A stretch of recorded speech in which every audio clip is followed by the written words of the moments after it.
మన విజయవాడలో ఒక షాపింగ్ మాల్ ఓపెనింగ్‌కి మన 'కీర్తి సురేష్' గారైతే వస్తున్నారని చెప్పి, నేను నా ఫ్రెండ్ మార్నింగే వెళ్ళిపోయామనమాట. ఎంతమంది క్రౌడ్ వచ్చారు భయ్యా ఆమెను చూడడానికి. అసలు చూడండి ఎలా తోసుకుంటున్నారో.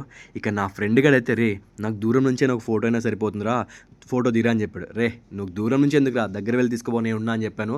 ఎట్టకెలుగు తోసుకుంటూ వెళ్ళి మరీ ఫోటో తీసుకున్నాడనమాట. మనకంటూ అంత ధైర్యం లేదనుకోండి, నేను దూరం నుంచినే ఫోటో తీసుకున్నా. మనోడికి ఫ్రంట్ నుంచి సరిపోక బ్యాక్ సైడ్ నుంచి కూడా ఫోటో తీసుకున్నాడు. ఇంక ఆ తర్వాత బయటకొచ్చాం భయ్యా. బయట క్రౌడ్ మాత్రం హెవీగా ఉంది. 12:00లో అనమాట. పాపం వీళ్ళు వేషం వేసుకునే వాళ్ళైతే ఎండలో పాపం చాలా కష్టాలు పడుతున్నారు. ఇక 12:00లో కూడా అంత క్రౌడ్ ఉంది కదా, మన మహానటి గారికి ఒక 2 స్పీచ్ ఇచ్చేసి కారెక్కేసి వెళ్ళిపోయారనమాట. ఇక లోపలికొస్తుంటే ఈ నెమలి మాత్రం చాలా అలసిపోయింది భయ్యా పాపం. చూస్తేనే కొంచెం బాధ అనిపించింది ఆ వేషంలో పాపం ఎండలో నిల్చుకుంటే.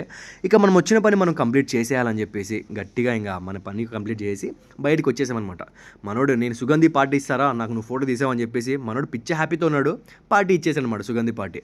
ఆ తర్వాత ఎవరో మహానుభావులు ఒక గ్లాస్ మజ్జిగ పోసారనమాట ఫ్రీగా. 2 గ్లాసులు తాగేసి హాస్టల్‌కి వచ్చేసాం. ఇంతకీ వీడియో ఎలా అనిపించింది? జస్ట్ లైక్ చేసేయండి.